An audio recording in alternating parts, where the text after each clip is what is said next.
नहीं हो कि वो पहले तो खुश था, लेकिन उस बात को जब याद करता है तो उसकी आँखों में चमक आ जाती है, वो खुश हो जाता है। लेकिन यही जैसे ही तो वो बता रहा हूँ। पल को याद करता है तो वो दुखी हो जाता है। यही तो बता रहा हूँ सर मैं भी, नहीं, जो आपने आप कह तो रहे हो ना।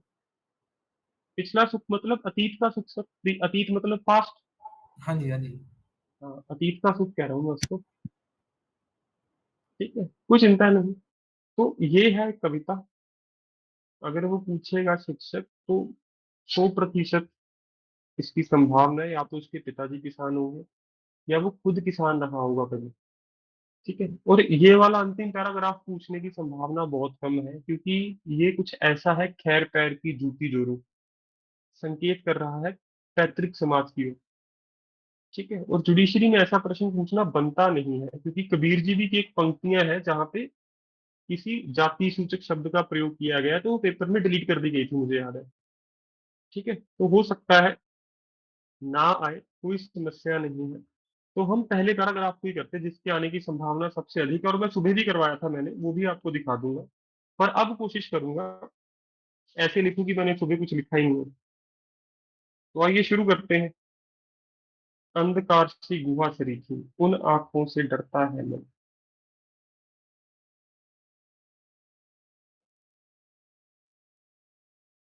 और ये मैं फिर से बता दूं, ये 4 पंक्तियां हैं, ये 8 पंक्तियां नहीं है, पता है ना आपको। कोमा देख लो, पेपर में ये 8 पंक्तियां 4 पंक्तियां बन जाएंगी, मैं ये कह रहा हूँ आपसे। देखने में 8 क्यों लग रही है, कोमा उसने 2 पंक्तियों के बाद लगाया है। कोमा का अर्थ है ये एक ही पंक्ति है जनाब। समझ गए सभी। तो आइए जी, उत्तर लिखना शुरू करते हैं।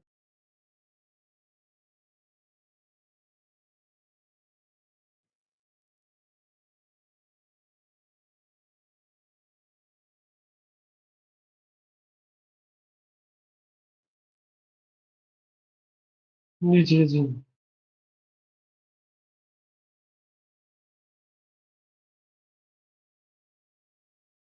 वो ये तो चिंता ना कीजिए, लिखिए मेरे साथ, पेपर में यदि यही प्रश्न आ गया तो क्या ही बात है। ठीक है, तो आइए, मैं आज व्याख्या ही लिखूंगा, कल प्रसंग व्याख्या लिखी थी ना, आपको याद होगा। सुबह भी मैंने प्रसंग व्याख्या लिखी गलती से, परंतु चाहता मैं व्याख्या लिखना ही हूँ। तो आइए व्याख्या एवं विशेषताएं लिखेंगे इसकी।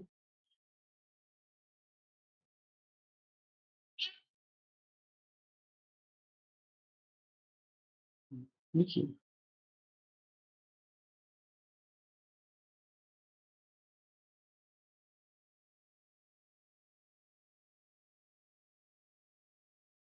ये पद्यांश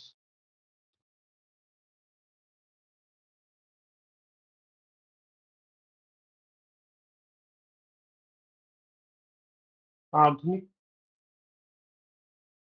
हिंदी काव्य धारा में रचित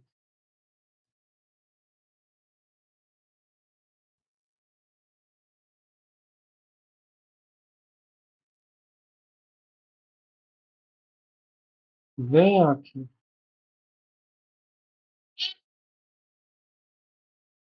शीर्षक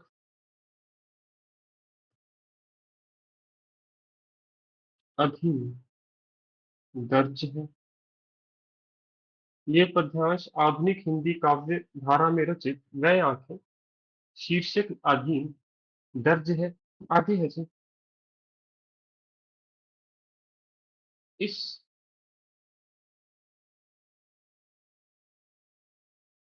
काव्य के रचनाकार इस काव्य के रचनाकार सुमित्रा नंदन पंत जी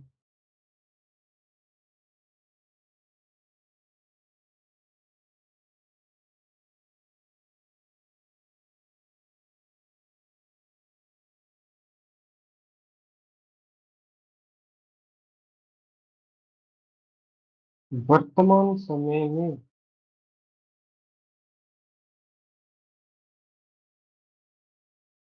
किसानों की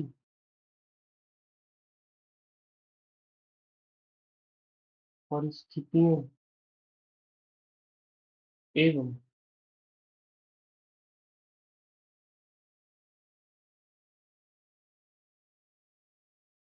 उनकी समस्याओं की ओर संकेत करते हुए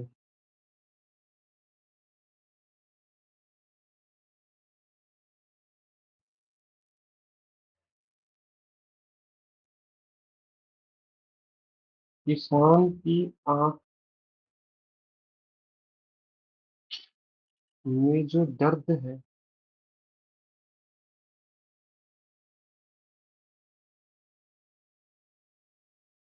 उसका वर्णन कर रहे हैं।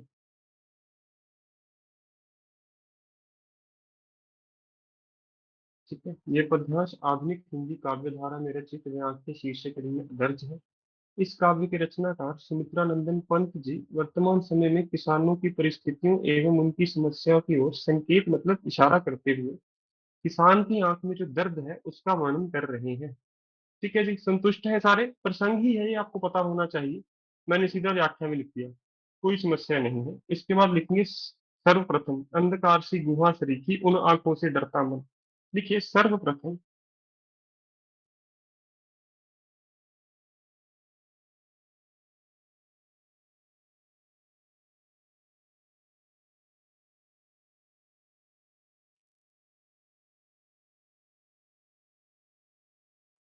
कवि जी कहते हैं कि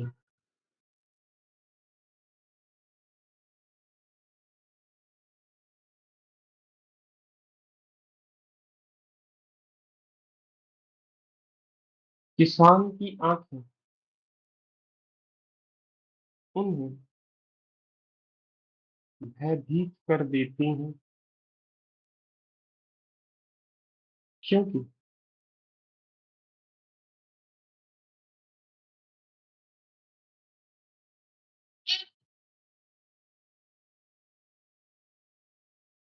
इन आंखों में वह एक ऐसी गुफा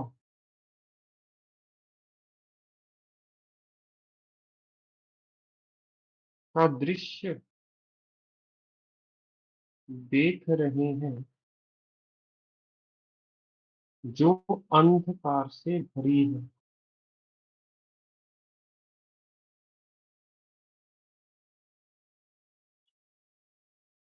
तो सर्वप्रथम कवि जी कहते हैं कि किसान की आंखें उन्हें भयभीत कर देती हैं। अंधकार सी गुहा सरीखी उन आंखों से डरता मन। डरता का मैंने पर्यायवाची शब्द डर भी लिख सकते थे, भयभीत कर देती है। क्यों? कारण भी बताइए, व्याख्या दे रहे हो। क्योंकि इन आंखों में वह एक ऐसी गुफा का दृश्य देख रहे हैं जो अंधकार से भरी हुई है। बताइए, लिख लिया सबने यहां तक? दूसरी पंक्ति लिखें इसके बाद।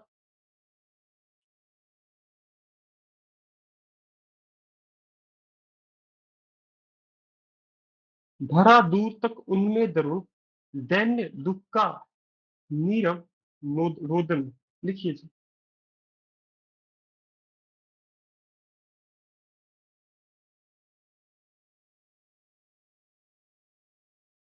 और भरा दूर तक उनमें धर्म दैन्य दुख का नीरव रोदन। लिखिए जी।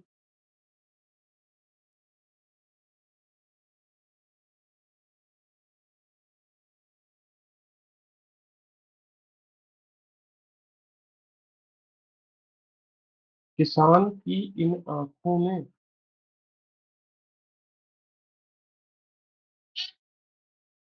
किसान की इन आंखों में भरा दूर तक गहराई तक गहराई तक दुख भरा मोह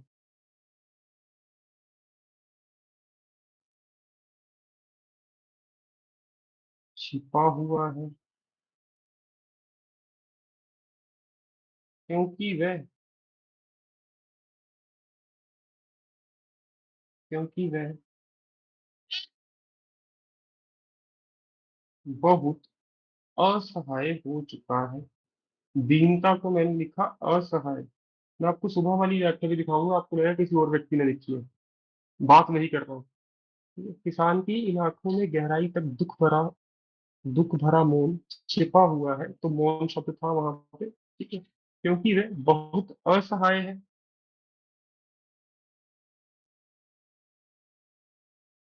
और क्या लिख सकते हैं? दैन्य दुख का नीव नीव एवं एवं इन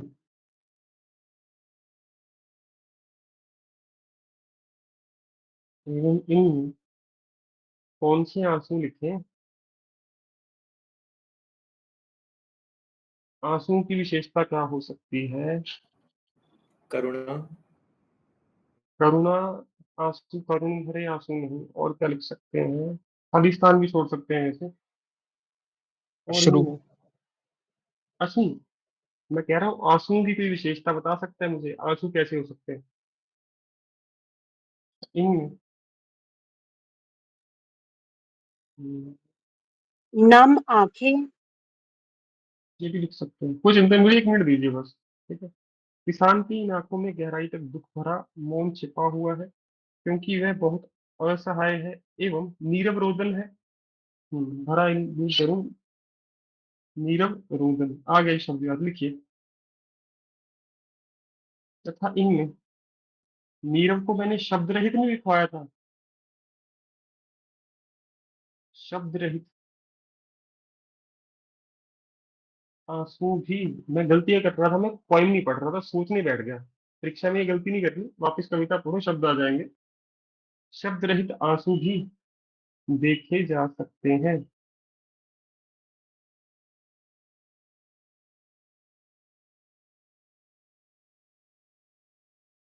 या इनमें ऐसे आंसू देखे जा सकते हैं जिनकी शब्दों में व्याख्या करना असंभव है। वो और भी अच्छा होता, वो अब आया दिमाग में, कोई चिंता नहीं। ठीक है, आगे आइए जी। वह स्वाधीन किसान रहा, अभिमान भरा आंखों में इसका। लिखिए। एक समय ऐसा भी था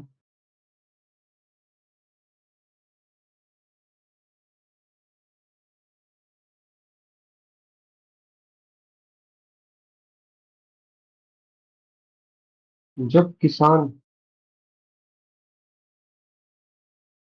समृद्ध होता है, प्रोस्परस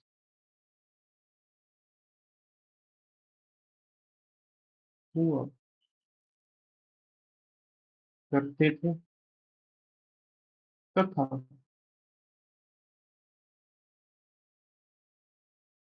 अपनी आवश्यकताओं हेतु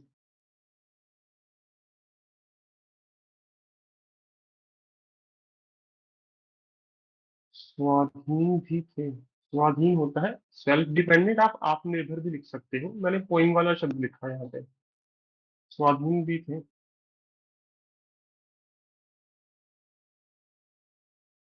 उस अतीत का, उस समृद्ध अतीत का।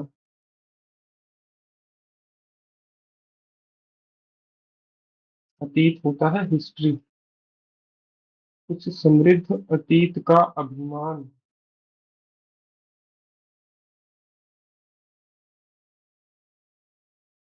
आज भी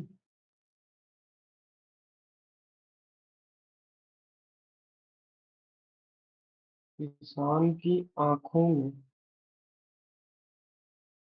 स्पष्ट देखा जा सकता है।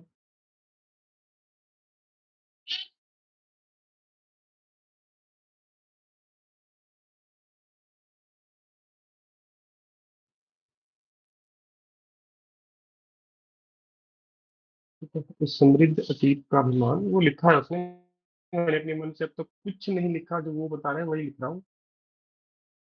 छोड़ उसे मझधार, आज संसार पदार्थ सदृश रह किसका। लिखिए।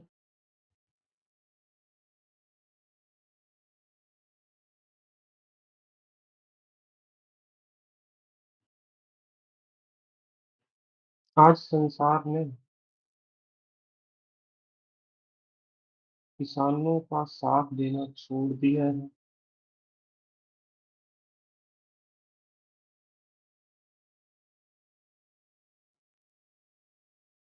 तथा किसान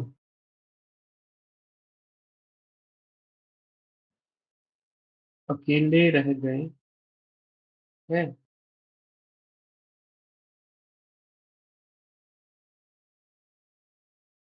वर्तमान में ऐसा प्रतीत होता है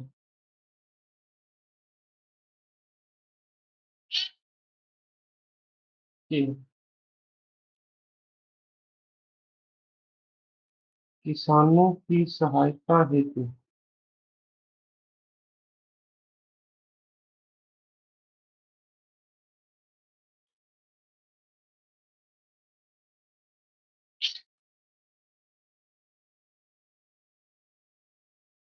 कोई भी मनुष्य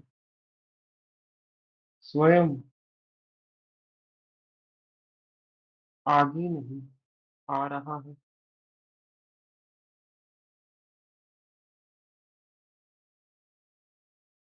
तथा समाज ने भी इनसे किनारा कर लिया है।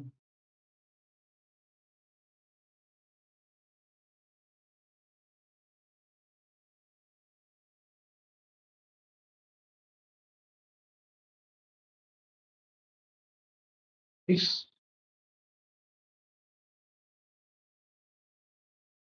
दृश्य में पीड़ा का भाव प्रत्यक्ष रूप से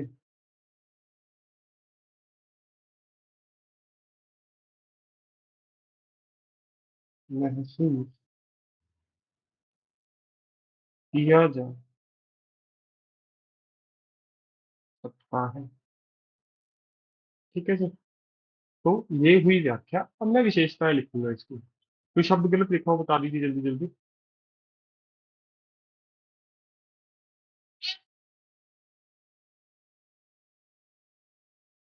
एक बार यहाँ तक लिख के वैसे बता दीजिएगा, फिर मैंने विशेषताएं भी लिखूंगा। शब्द सारे ठीक है जी। आगे आइए जी, विशेषताएं।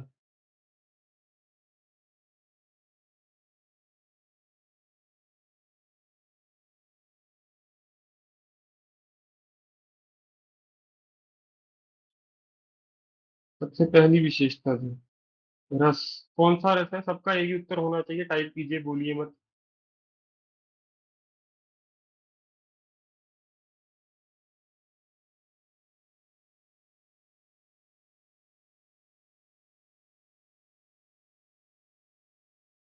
इस काव्यखंड को पढ़कर बताइए, करुण रस ही लगा सबको या कोई और भी लगा?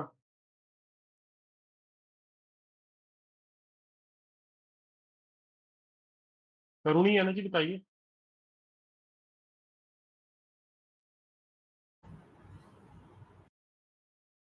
तो विरह रस नहीं हो सकता?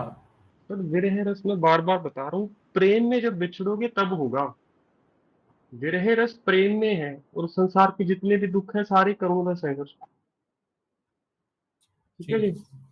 हाँ, ठीक जब है। किसी प्रेमी की प्रिय या प्रिय का प्रेमी छोड़ के चला जाएगा, फिर रोना विरह रस है।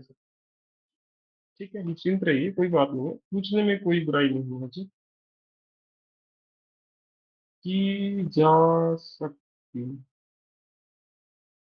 है। अलंकार ठंडे दिमाग से देखिएगा, रीजनिंग का प्रश्न है ये, हिंदी भाषा का नहीं है। ध्यान से देखो कौन सा अलंकार है, क्योंकि 10 में से एक बच्चे को इसमें सही अलंकार दिखेगा, बाकी कई दिखेंगे, परंतु वो वाला जो मैं चाहता हूँ वो ठंडे दिमाग से देखो। और मैंने शुरू शुरू में हिंट भी दिया था कि दो पंक्तियां एक बनेंगी यहाँ पे, फिर आपको साफ साफ दिखेगा।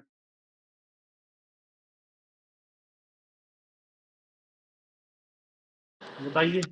अनुप्रास। शाबाश, कहाँ से दिखा जी? सर फर्स्ट पैरा में जो सेकंड लास्ट लाइन है। दरुण दैन्य दुख, दो। बताइए सबको दिख गया? 3 शब्द सबको दिख गया? बताओ, दरुण दैन्य दुख, ये एक साथ लिखे होंगे वहां पे।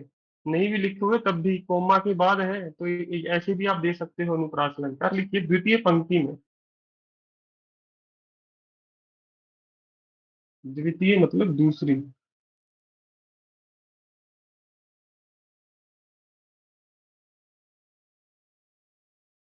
गर्व, दैन्य, दुख, पदों द्वारा।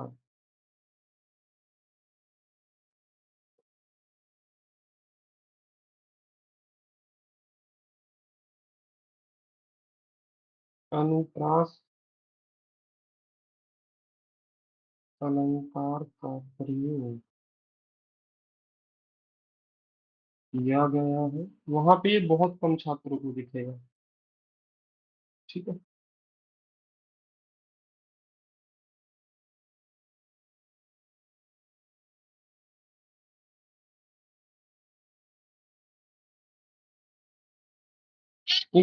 इस काव्यांश में छायावादी लेखन शैली का प्रयोग किया गया है।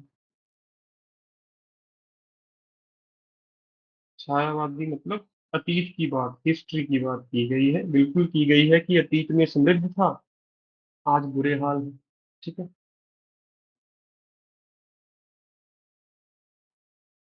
और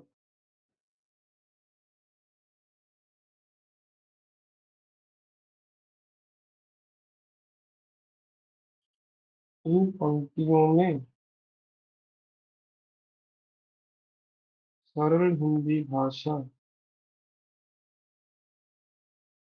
का प्रयोग स्पष्ट देखा जा सकता है। बताइए, 1.5 पेज भर गया।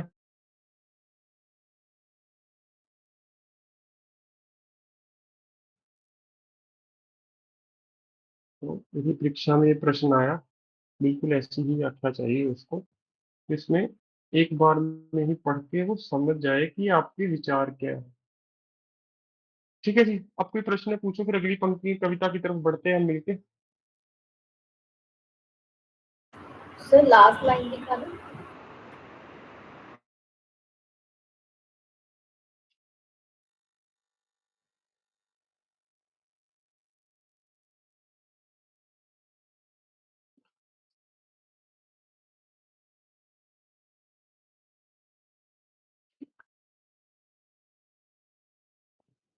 ठीक है जी, बड़े आगे बताइए।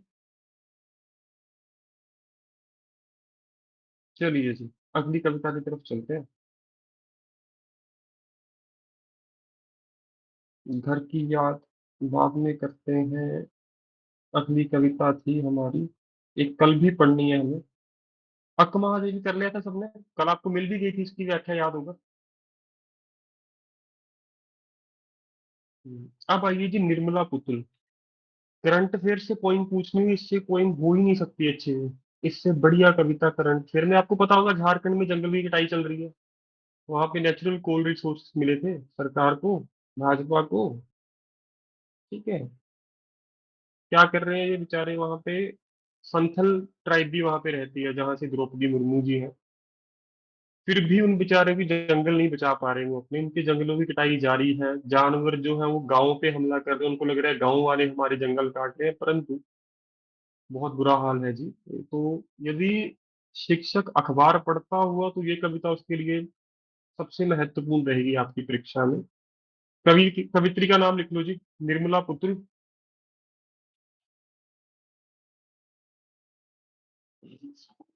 भाषा इनकी संथाली लिख लीजिएगा, महत्वपूर्ण रहेगी। और कविता में भी संथल शब्द आएगा। संथल पता है ना आपको, ट्राइब है। बताइए।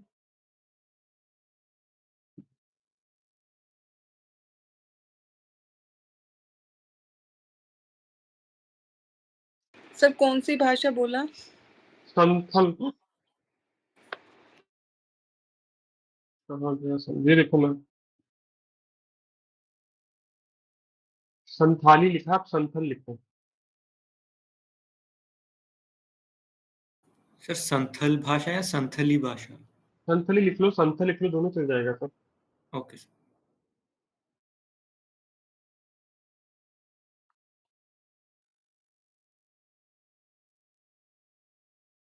हार लिख लीजिए जनाब सभी।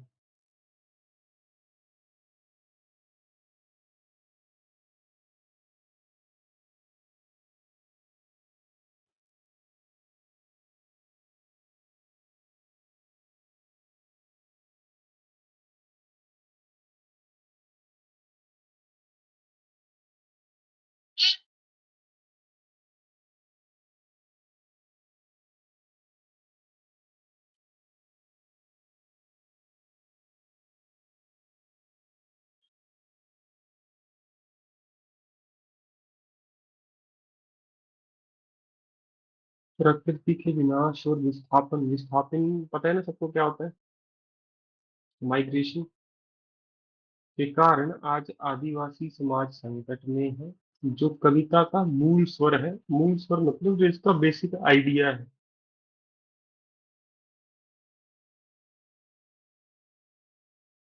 और संथाली भाषा का हिंदी रूपांतरण अशोक सिंह ने किया है, ये महत्वपूर्ण नहीं है यहाँ पे बिल्कुल भी। ठीक है, रूपांतरण मत लिखिएगा विशेषता में, ये किसी काम का नहीं है। हाँ, भाषा यदि लिख दोगे तो वो अच्छा है। तो ये सर हिंदी। कविता का नाम क्या है? मैम कविता का नाम बताता हूँ, आओ मिलकर बचाएं। ये देखो, ठीक है जी। भर लिया सबने टेबल अपना? जल्दी बताओ। तो अब टेबल आपका मुझे लगता है 2-3 पेजेस भर गए होंगे टेबल के साथ, पढ़ने योग्य कुछ हो गया होगा वहां पे। आ, जैसे जैसे टेबल भरता रहेगा आपका मन भी संतुष्ट होता रहेगा कि अब अच्छा खासा तो हमारे पास पढ़ने के लिए कुछ है व्याख्या में। और यही पढ़ना है बाद में, आपने पूरी पूरी कविताएं नहीं पढ़नी जब परीक्षा से 2-3 दिन पहले। तो पहले पढ़ देता हूँ आपके लिए, फिर व्याख्या भी करते हैं। कह रहे, आओ मिलकर बचाएं अपनी बस्ती को नंगी होने से। नंगी होने का यहाँ पे अर्थात है कि बस्तियों का जो रहन सहन है, जो वस्त्र पहनते हैं बस्ती वाले लोग, उसमें जब शहर की आबो हवा लगेगी ना, तो लोगों का रहन सहन ही बदल जाएगा। तो बस्तियों में जो बेचारे झुग्गी झोपड़ी है, जो इनका पहरावा है, वो सब बदल जाएगा। तो जो हमारी संस्कृति है ना, उसके लिए प्रयोग किया गया है नंगी होने से। समझ गए? कि अपनी बस्ती को नंगी होने से शहर की आबो हवा से बचाएं। कि शहरी जो संस्कृति है, वह हमारी जो बस्तियों की संस्कृति है उसको लगभग समाप्त कर देगी। इसीलिए हमारा प्रथम कर्तव्य बनता है कि जो शहर की आबो हवा है, जो शहरीय संस्कृति है, उससे अपने गांव की संस्कृति का की रक्षा करें। बचाएं डूबने से पूरी की पूरी बस्ती को हड्डियां में। आप हड्डियां हांडियां कुछ भी समझ लो, इससे दोनों ठीक है। क्योंकि जब पूरी बस्ती को, कैसे, जब शहर की आबो हवा आएगी तो नशे भी आएंगे वहां से, क्योंकि शहर में नशा सेवन बहुत होता है शराब का। तो जब शराब गांव में पहुंचेगी तो गांव वाले बेचारे भोले भाले लोग इस शराब में ही डूब के मर जाएंगे। तो दूसरा आह्वान क्या दे रही है कवित्री, कि हमें अपने गांव को शहर की हांडियां लिख लो। हांडी में भी शराब आती है, पता होगा आपको। साउथ इंडिया में आपको पता होगा, पेड़ पे ना हांडी में शराब बांध के टांग देते हैं। ठीक है, लिख लो, कोई चिंता नहीं है। हांडियां लिख लो, शराब की हांडियां। इसका दूसरे ढंग से भी व्याख्या की जा सकती है, वो मैं आपको नहीं बताऊंगा, ऐसे ही लिखो, आसान है बहुत। ठीक है, डूबने, बचाएं डूबने से पूरी की पूरी बस्ती को हड़िया में, मतलब शराब की हांडियों में। क्योंकि जो बेचारे भोले भाले लोग हैं नौजवान शहर के, ये सब शराब पीने लग जाएंगे जब शहर की संस्कृति गांव में पहुंचेगी। अपने चेहरे पर संथाल परगना की माटी का रंग, जो इनके चेहरे का रंग है मिट्टी के जैसा, वो भी बचाना पड़ेगा कह रहे हैं। क्योंकि जब शहरीकरण होगा गांव का, तो लोग क्या करेंगे, नए नए वस्त्र, नए नए आभूषण, सजने संवरने लगेंगे। तो उससे जो चेहरे का रंग है उसमें भी बदलाव आएगा, जो धूप से मिट्टी के जैसा हो गया है। और भाषा में झारखंडीपन, सबसे बड़ा नुकसान तो भाषा का होता है शहरीकरण से। ठीक है, समझ रहे हो कैसे चल रही है कविता? सर ये संथाल क्या था? मैम भाषा, संथाल एरिया का नाम है मैम, क्षेत्र का नाम है। संथाल परगना मतलब संथाल गांव, परगना होता है जी गांव। आई गेस सर हमारी प्रेसिडेंट भी वहीं से ही है। बिल्कुल बिल्कुल जनाब, सही कह रहे हो आप। हम्म। समझ गए जी, संथाल परगना की माटी का रंग। कि चेहरे पर जो कह रहे हैं हमारे गाँव की माटी का रंग है ना, जो धूप से पका हुआ है, और हमारी भाषा में जो झारखंडीपन है, वो बचा के रखना आवश्यक है।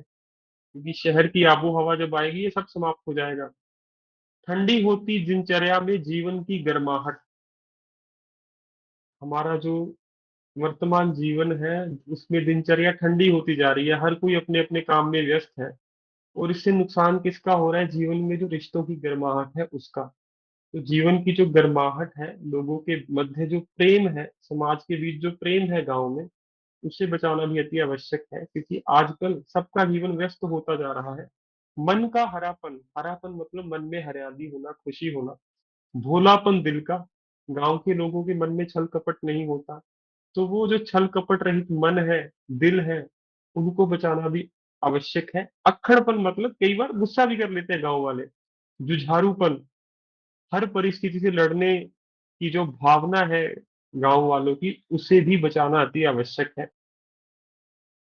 भीतर की आग, धनुष की डोरी, तीर का नुकीलापन, कुल्हाड़ी की धार, ये सब हथियार है। कि भीतर की आग मतलब हमारे अंदर जो आग है जीवन में परिवर्तन की, कुछ कर गुजरने की, उसे बचा के रखना भी आवश्यक है। धनुष की डोरी, धनुष की डोरी कैसे? ये कला है धनुष पे डोरी बांधना। तीर का नुकीलापन, तीर को आगे से नुकीला बनाना भी एक कला है। कुल्हाड़ी की धार बनाना भी एक कला है। ये कला केवल आपको गांव में मिलेगी। इन कलाओं का संरक्षण भी बहुत महत्वपूर्ण है। जंगल की ताजा हवा, क्योंकि जंगल की कटाई होगी जब शहरीकरण होगा। नदियों की निर्मलता, शहरीकरण से नदियां भी दूषित होती हैं।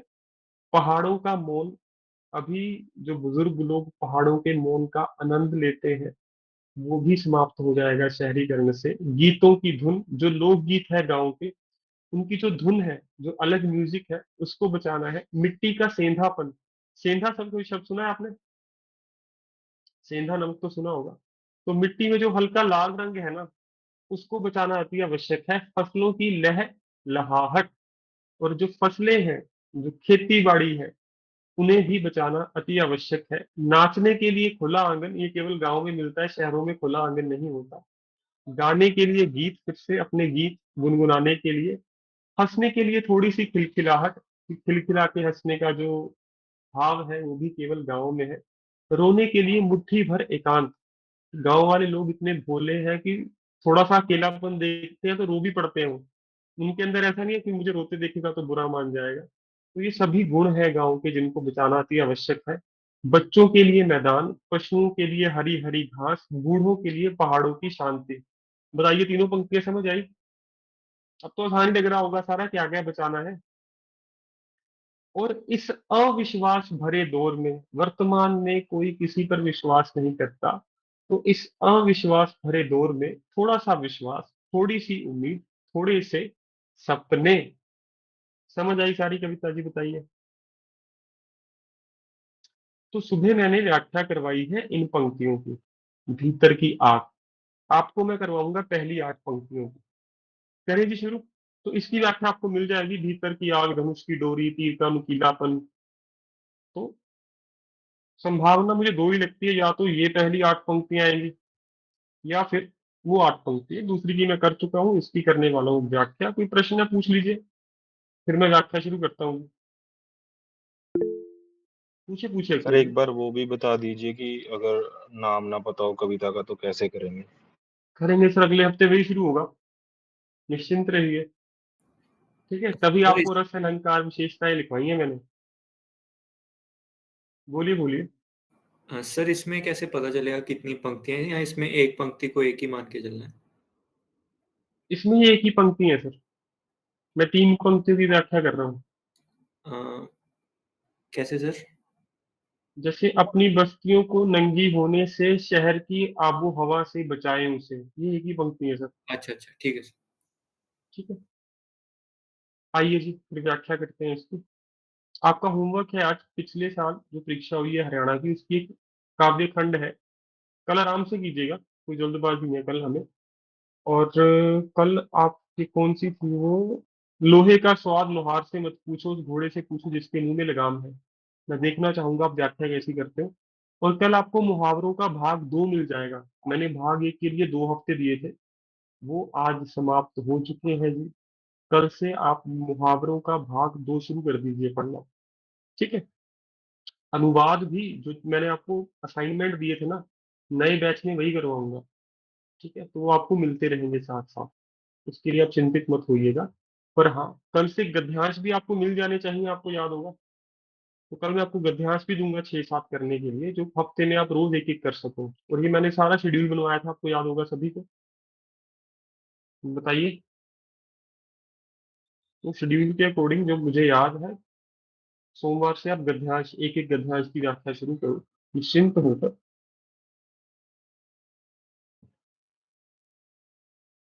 आइए जी, व्याख्या।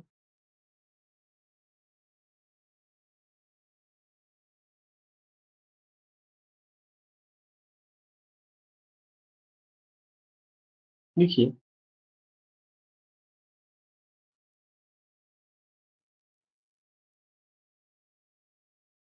ये पद्यांश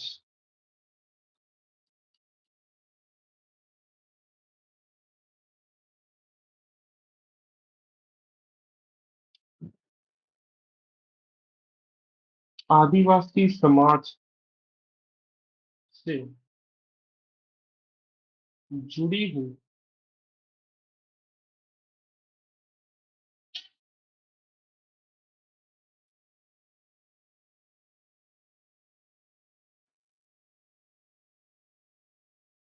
सुप्रसिद्ध कवित्री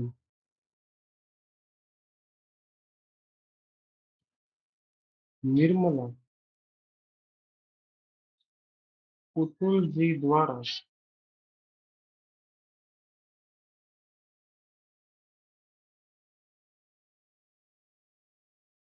रचित कविता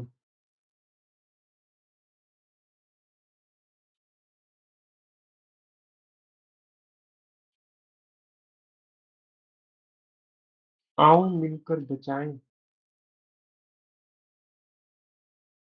से लिया गया है।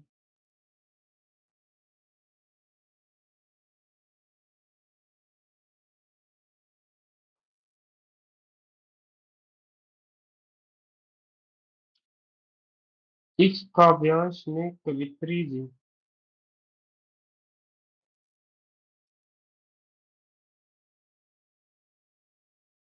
शहरीकरण का खंडन करते हुए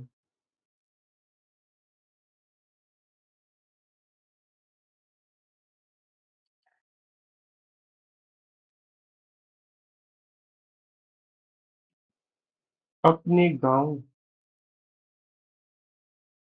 की संस्कृति, गांव में याद दिलाओगे चंद्र बिंदु है या नहीं? है सर। है, शाबाश। अपने गांव की संस्कृति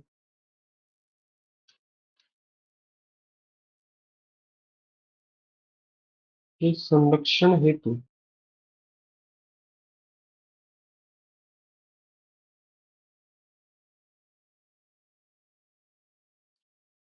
आवाहन कर रही है।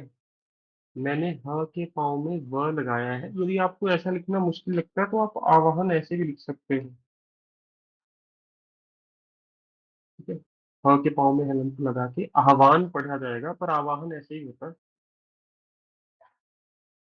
आवाहन कर रही है। प्रथम पंक्तियों में सर्वप्रथम लिख चुका हूँ कितनी बार।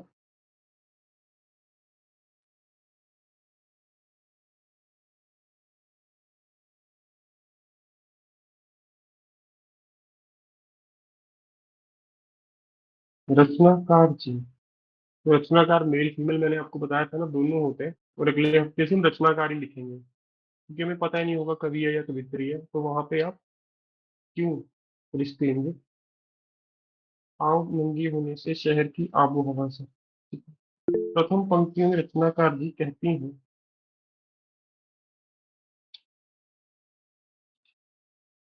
कि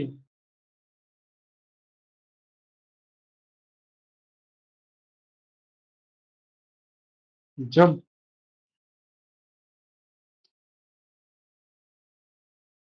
शहरी आबो हवा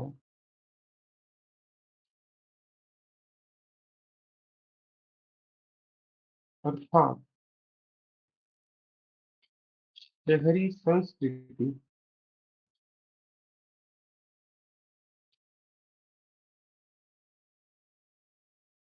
उनके गांव में पहुंचेगी।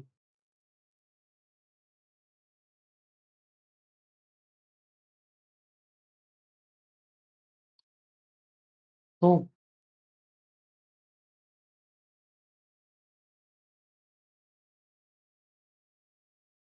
गांव की संस्कृति मानो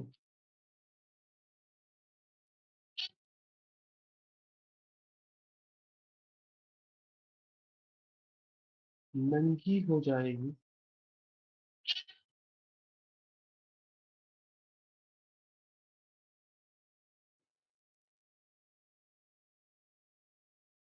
जैसे लिखना भी जरूरी है, अब नंगी शब्द का प्रयोग तो कर लिया। पूजा जी क्या कहना चाहते हो, जल्दी बोलो। सर वो ये कह रही थी कि वहां लिखा है आपने प्रथम पंक्ति नहीं आना चाहिए, पंक्तियों क्यों? लाइंस फर्स्ट लाइंस में लिख लो, कोई चिंता नहीं, पंक्ति लिख लो, एक ही बात। ठीक है, कोई चिंता नहीं, प्रथम पंक्तियों में, पंक्ति दोनों ठीक है, निश्चिंत होकर दोनों लिख सकते हैं। तो प्रथम पंक्ति में लिख लो। रचनाकार जी कहती हैं कि जब शहरी आबो हवा अर्थात शहरी संस्कृति उनके गांव में पहुंचेगी तो गांव की संस्कृति मानो नंगी हो जाएगी। जैसे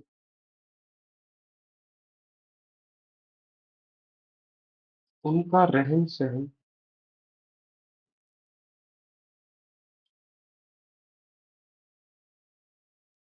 वस्त्र आभूषण, खान पान इत्यादि सब प्रभावित होगा।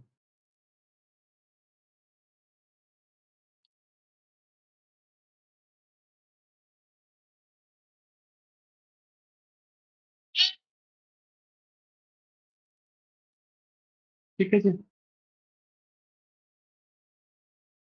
बचाएं डूबने से पूरी की पूरी बस्ती को हड़िया में।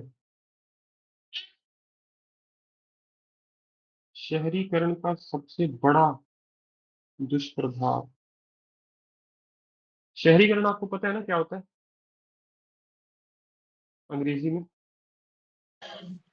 अर्बनाइजेशन। अर्बनाइजेशन। शाबाश, धन्यवाद जी। Sir modernisation.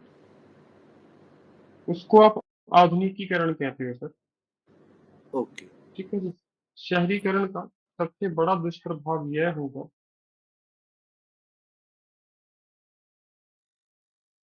कि गांव के भोले भाले नौजवान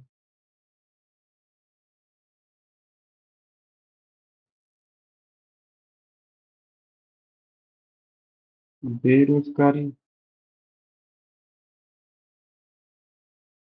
मानसिक तनाव इत्यादि समस्याओं का शिकार होकर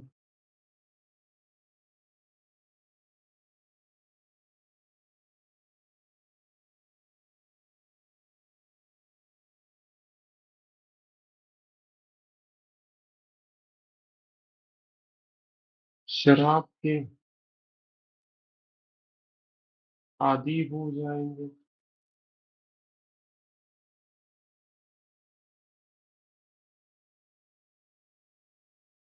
तथा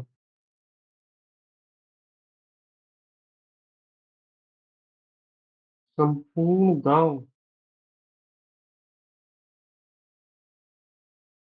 शराब की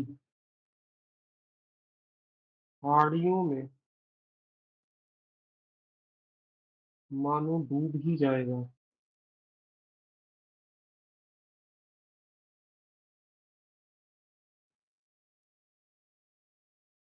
अपने चेहरे पर संथल परगना की माटी का रंग, भाषा में झारखंडी पन। लिखिए।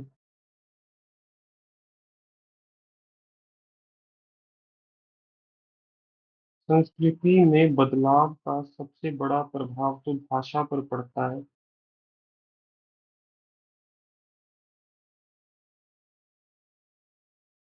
8:20 पे लिखना शुरू किया था, 15 मिनट से पहले समाप्त करेंगे। संस्कृति में बदलाव का सबसे बड़ा दुष्प्रभाव या सबसे बुरा प्रभाव, तो दुष्प्रभाव लिख चुका हूँ।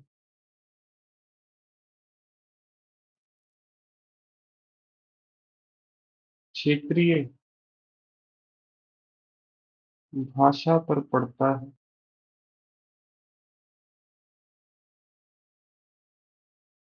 इसलिए कवित्री, अब अंतिम पंक्तियों में लिख लो, पंक्ति में लिख लो, आपकी इच्छा है जी, निश्चिंत रहो। इसलिए अंतिम पंक्तियों में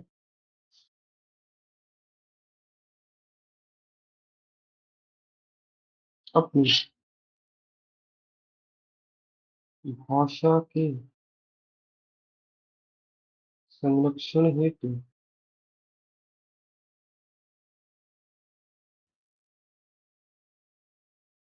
हम जागरूक कर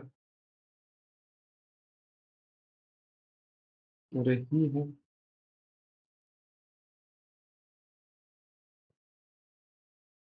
इसके अतिरिक्त एक और चीज थी, क्या था वो? संथाल परगना, हाँ। इसके अतिरिक्त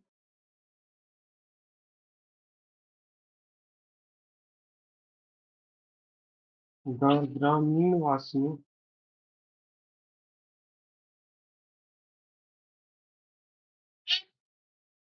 के चेहरे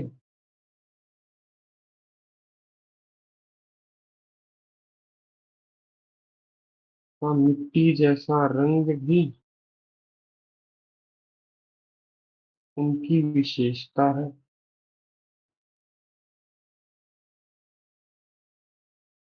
जो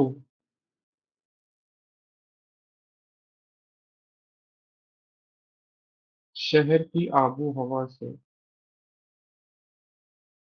बदल जाएगा।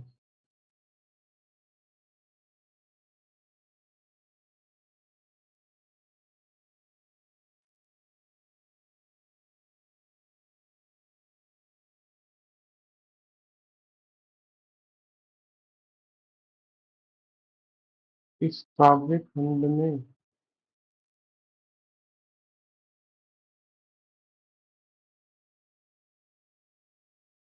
कवित्री जी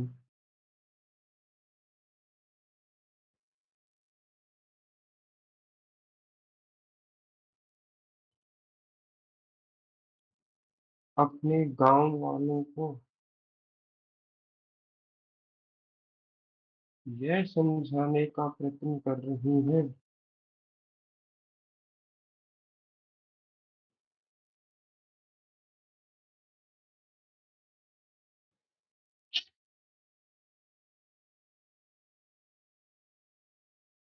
कि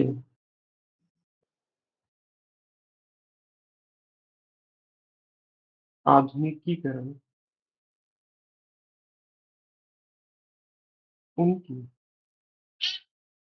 सदियों पुरानी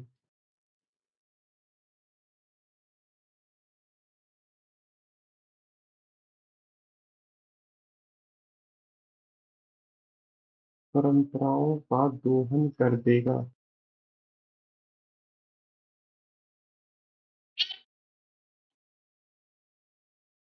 अब विशेषताएं बताइए।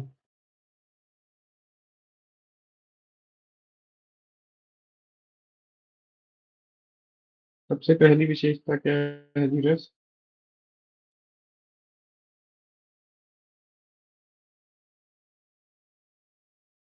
इस काव्य द्वारा किस रस की अनुभूति की जा सकती है, बताओ? मिलकर बचाएं। बचाना क्या है? हिम्मत दी जा रही है आपको, तो कौन आधुनिक सा हो रस सकता है? है सर। है जी। आधुनिक रस नहीं होता सर, यहाँ तो पे वीर कवि रस। रस भी है, वीर रस भी है, दोनों है। ठीक है जी। तो इस काव्य द्वारा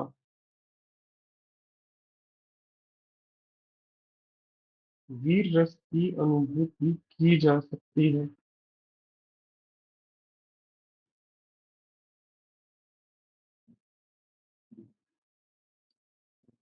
एक छात्र ने हमें बताया था कि सर काव्य खंड को पढ़कर लिखना अच्छा नहीं लग रहा, तो मैंने बदल दिया उसको, परंतु हाँ, निश्चिंत होकर आप काव्य खंड को भी लिख सकते हो कि इस काव्य खंड को पढ़कर, ठीक है, इस काव्य द्वारा वीर रस की अनुभूति की जा सकती है। अलंकार बताओ दोस्तों कौन सा है इसमें?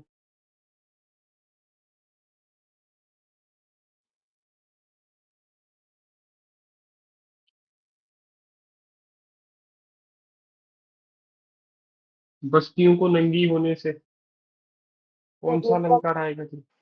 रूपक मानवीकरण। बताइए। मानवीकरण कहाँ से आएगा सर, सर बताइए रूपक कृपया। अलंकार। रूपक रूपक। हाँ जी, हाँ जी, कोई चिंता नहीं, आइए। वहां पे है, पहली पंक्ति प्रथम पंक्ति में ही है ना? हाँ,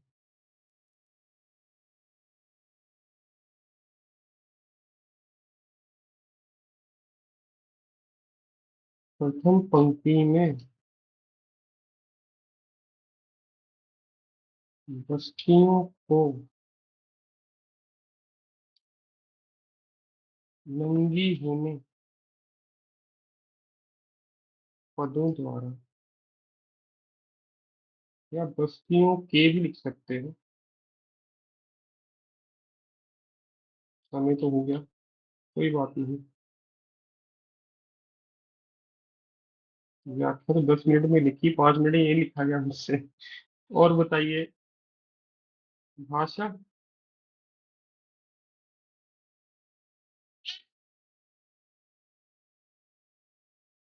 इस कविता की रचना संथली भाषा में की गई थी।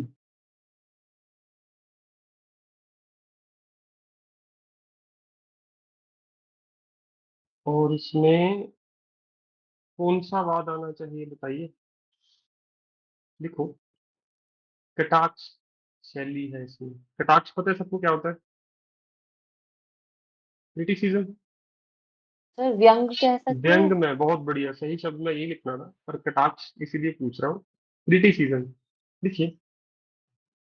बहुत बहुत धन्यवाद जी।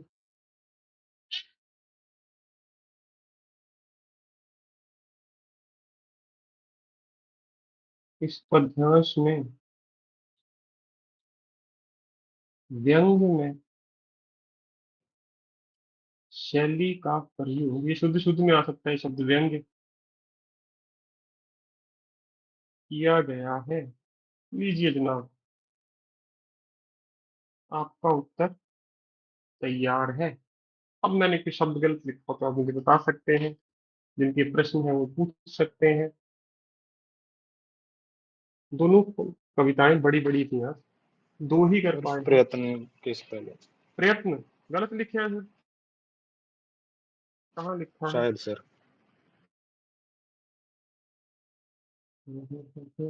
प्रयत्न ठीक लिखा है थर्ड इसमें। लास्ट। सर प्रत्ययन लिखा है ये। प्रयत्न लिखा, प्रयत्न, अच्छा अच्छा अच्छा अच्छा अच्छा, धन्यवाद धन्यवाद। ये लीजिए जी, माफ कीजिएगा जनाब, मैंने पढ़ा नहीं था।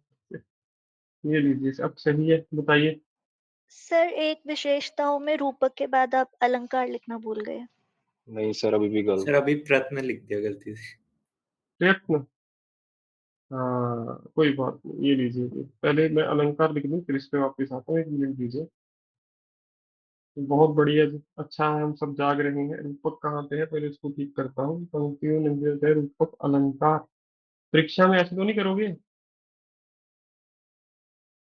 इस चीज से बचना, क्योंकि मैंने जिस जिस बच्चे को ये करते देखा है, उनके अंक कम ही देखे गए हैं। परंतु हाँ, यहाँ पे आप और कुछ कर भी नहीं सकते, तो मेरी आपसे यही विनती है कि ये पंगा मत लीजिएगा जी। तो आइए अब लिखते हैं जी प्रयत्न।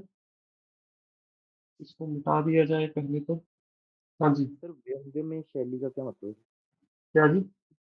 व्यंग्यमय का क्या मतलब है सर? सर कटाक्ष करना। सर ये व्यंग में थोड़ा कॉमेडी के रूप में नहीं होता?